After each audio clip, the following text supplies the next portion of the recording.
Rana plaza ভবন ধস, ন্যায় বিচারের অপেক্ষায় ১১ বছর শীর্ষক মতবিনিময় সভা অনুষ্ঠিত হয় জাতীয় প্রেস ক্লাবের তোফাজ্জল হোসেন মানিক মিয়া হলে। আয়োজন করে Bangladesh legal aid and services trust. ২৪শে এপ্রিল ২০২৪ রানা প্লাজা ভবন ধসের ১১ বছর পূর্ণ হবে। স্মরণকালের ভয়াবহতম এই বিপর্যয়ে নিহত হয় ১,১৩৫ জন শ্রমিক। রানা প্লাজা ভবন ধসের ১১ বছর পূর্তির এই সময়েও দেশে শ্রমিকের কর্মক্ষেত্র নিরাপত্তার যথেষ্ট উন্নতি হয়নি। সাম্প্রতিক বছরগুলিতে ধারাবাহিক অবহেলাজনিত অগ্নিকাণ্ড সহ বিভিন্ন ঘটনা তারই প্রমাণ। শ্রমিকের নিরাপত্তার তেমন কোনো অগ্রগতি পরিলক্ষিত হয়নি। নিরাপদ কর্মপরিবেশ শ্রমিকের কাজের মান উন্নয়ন সহ উৎপাদনকে গতিশীল করে। রানা প্লাজা ভবন ধসের পর ঘটনার সুষ্ঠু তদন্ত, বিচার, আহত নিহত শ্রমিকের ক্ষতিপূরণ প্রদান ও দোষীদের শাস্তির মুখোমুখি করতে শ্রম আদালত সহ অন্যান্য আদালতে মোট ২০টি মামলা হয়েছিল।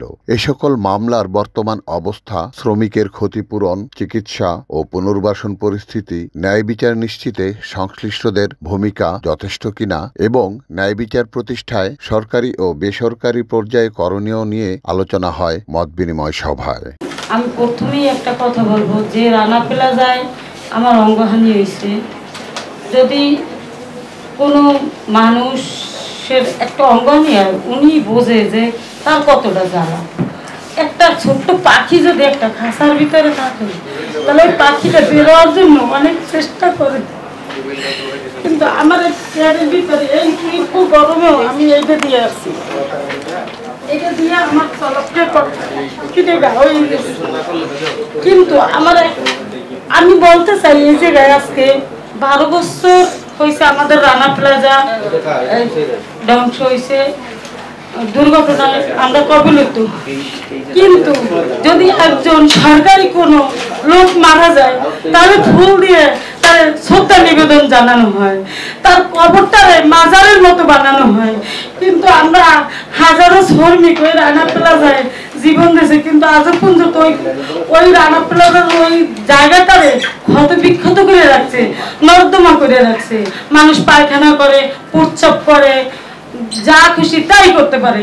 কিন্তু এইটা কার দায়িত্ব? রাষ্ট্রীয় দায়িত্ব। এইটা হচ্ছে আমাদের দেশের প্রধানমন্ত্রীর দায়িত্ব, কিন্তু উনি এই কাজগুলো কেন দেখে না? আজকে যদি ওনার আত্মীয় স্বজন কেউ মারা যেত, তাহলে ঠিকই উনি দেখত। কিন্তু আমরা তো শ্রমিক, আমরা তো কর্মজীবনে পঙ্গু হয়েছি, আমরা তো কেউ গর্ভ থেকে পঙ্গু হয়ে আসি নাই। আমার একটা মেয়ে, ওই যে স্যারে একটা কথা বলছে, কথাটা সত্য, যে ২৪শে এপ্রিল হলে সবাই আমাদের কাছে আসে, খোঁজ খবর নেয়। কিন্তু এই যে ঈদ যায়, কুরবানি যায়, কেউ আমাদের একটা পোশাক, এক প্যাকেট সেমাই দিয়েও কেউ জিজ্ঞাসা করে না। তাহলে আমাদের এই ১১টা বছর কিভাবে যাইতেছে? আমার ঘরে তো কোনো কর্মক্ষম মানুষ নেই।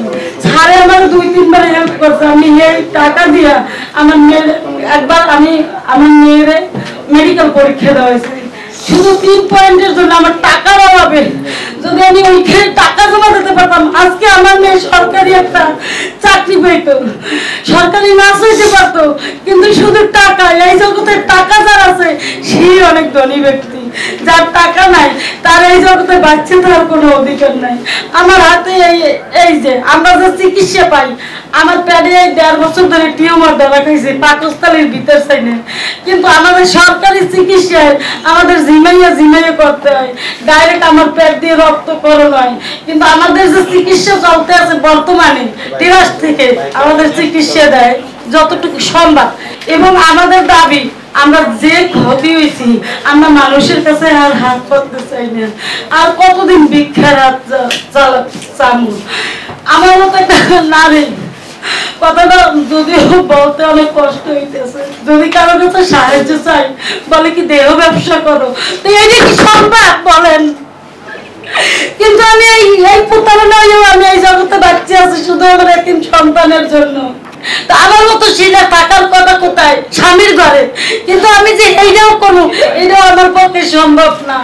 ওই রানা প্লাজা আমার প্যাডের ডিম করে আমার নারী বুড়ি সব বের হয়ে গেছে, যা বিস্তারিত ওই স্যারে জানে, সুলতান স্যারে জানে, আমি নাম লইলেও না। কিন্তু ওনার আমি আমার মন থেকে দোয়া করি যে আপনারা আজও পর্যন্ত আমাদের পাশে রাষ্ট্রে আছেন দেখে, এই যে শ্রমিক সংগঠন আছে দেখে আজ পর্যন্ত আমাদের রানা প্লাজার শ্রমিকদের কথা মনে করে। কিন্তু আমরা যদি না থাকতেন, এই মিডিয়া বাইরে যদি না থাকতো, তাহলে আমাকে মনে করতো না যে আমাদের দাবিগুলো মানিয়ে নিক রাষ্ট্রীয় সরকারি, এবং আমরা যে বাইরের কাজ করছি ওনারা, এবং আমাদের দেশের যে সরকার উনি আমাদের উন্নত মানের চিকিৎসার ব্যবস্থা করুক, এবং ওই রানা প্লাজায় আমাদের পুনর্বাসন করে দেব, আমাদের এক জীবন আয়ের ব্যবস্থা করে দেব। আমরা ভিক্ষা চাই না, আমরা কর্মজীবন চাই, আমরা সুস্থ চাই। যে এই রানার জন্য, ওই ভবন মালিকের জন্য, এবং যাই মালিকের আমরা কাজ করছি ওদের জন্য শাস্তি হোক, এইটাই চাই। আমরা যত সাধ্য পারেন অতি তাড়াতাড়ি ওরে ফাঁসি দিয়ে দেবেন, এটাই আমার দাবি।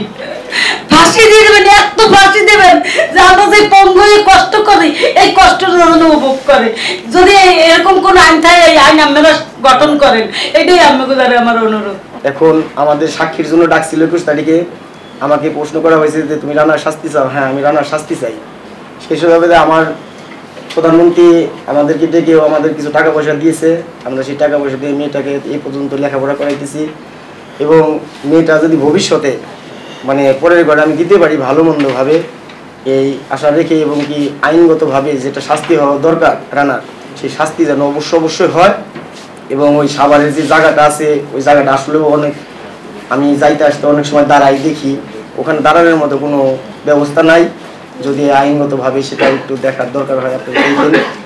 তো সেই পর্যায়ে আমাদের যে মামলাগুলো চলমান আছে রানা প্লাজার ঘটনার প্রেক্ষিতে, মোট যেটি বরকত ভাই বলেছিলেন যে আমাদের মোট 20টি মামলা হয়েছিল। সেই 20টি মামলার মধ্যে আমাদের বাংলাদেশ শ্রম আইন 2006 অনুসারে 11টি মামলা দায়ের করা হয়েছিল, যেখানে অভিযোগকারী ছিলেন কলকারখানা প্রতিষ্ঠান ও পরিদর্শন অধিদপ্তর।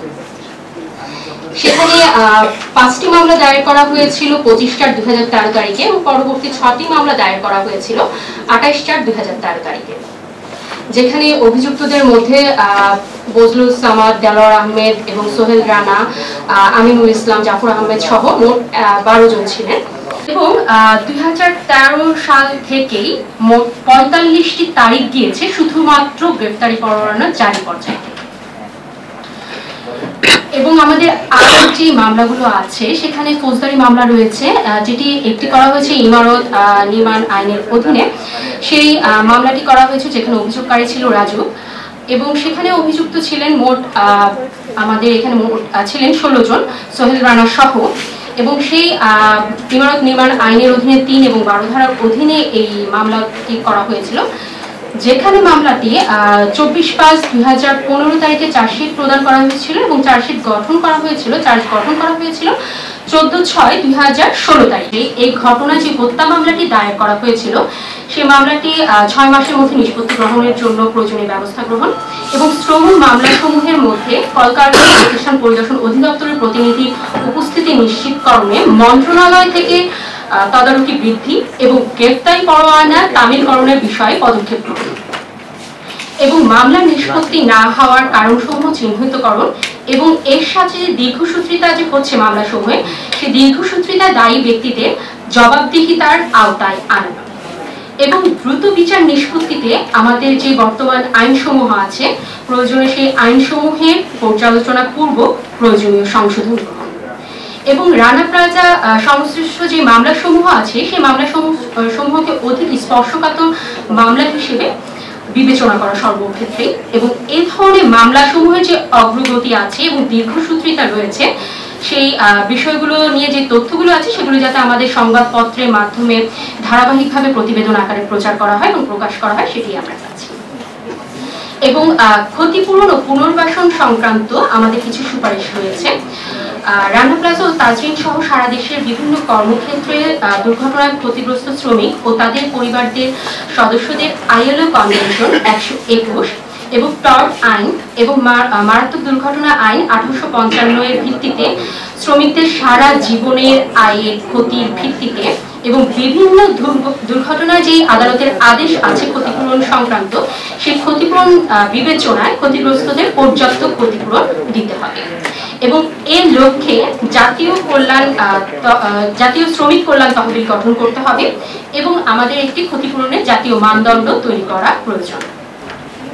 রানা প্লাজা ভবন ধসে যারা আহত শ্রমিক ছিলেন তাদের মনোসামাজিক চিকিৎসা সহ দীর্ঘমেয়াদী চিকিৎসা সেবা নিশ্চিতকরণে প্রয়োজনীয় ব্যবস্থা গ্রহণ এবং রানা প্লাজা ভবন ধসে যারা আহত শ্রমিক ছিলেন এবং নিহত শ্রমিক পরিবাররা রয়েছেন তাদের পুনর্বাসন নিশ্চিতকরণে প্রয়োজনীয় ব্যবস্থা গ্রহণ এবং উক্ত ব্যবস্থা বাস্তবায়নে একটি তদারকি বা পর্যবেক্ষণ পদক্ষেপ গ্রহণ।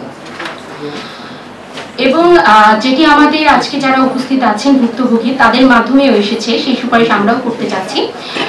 সাভার এবং জুরাইনে বিপর্যয়ে প্রাণ হারানো যে সকল শ্রমিক রয়েছেন তাদের স্মরণে একটি স্মৃতিস্তম্ভ নির্মাণ এবং রানা প্লাজা ধসে নিহত শ্রমিকদের স্মরণে জুরাইনের কবরস্থানে নামফলক স্থাপন এবং শ্রম আইন অনুযায়ী নিরাপদ কর্মপরিবেশ ও স্বাস্থ্য সুরক্ষা নিশ্চিতকরণে বার্ষিক পরিদর্শন প্রতিবেদন যেটি অগ্রগতি সহ সেটি যাতে প্রকাশ করা হয় এবং জাতীয় পেশাগত স্বাস্থ্য সুরক্ষা নীতিমালার বাস্তবায়ন ও তদারকি জোরদার। Report Shahjahan Chowdhury, NNTV, Dhaka.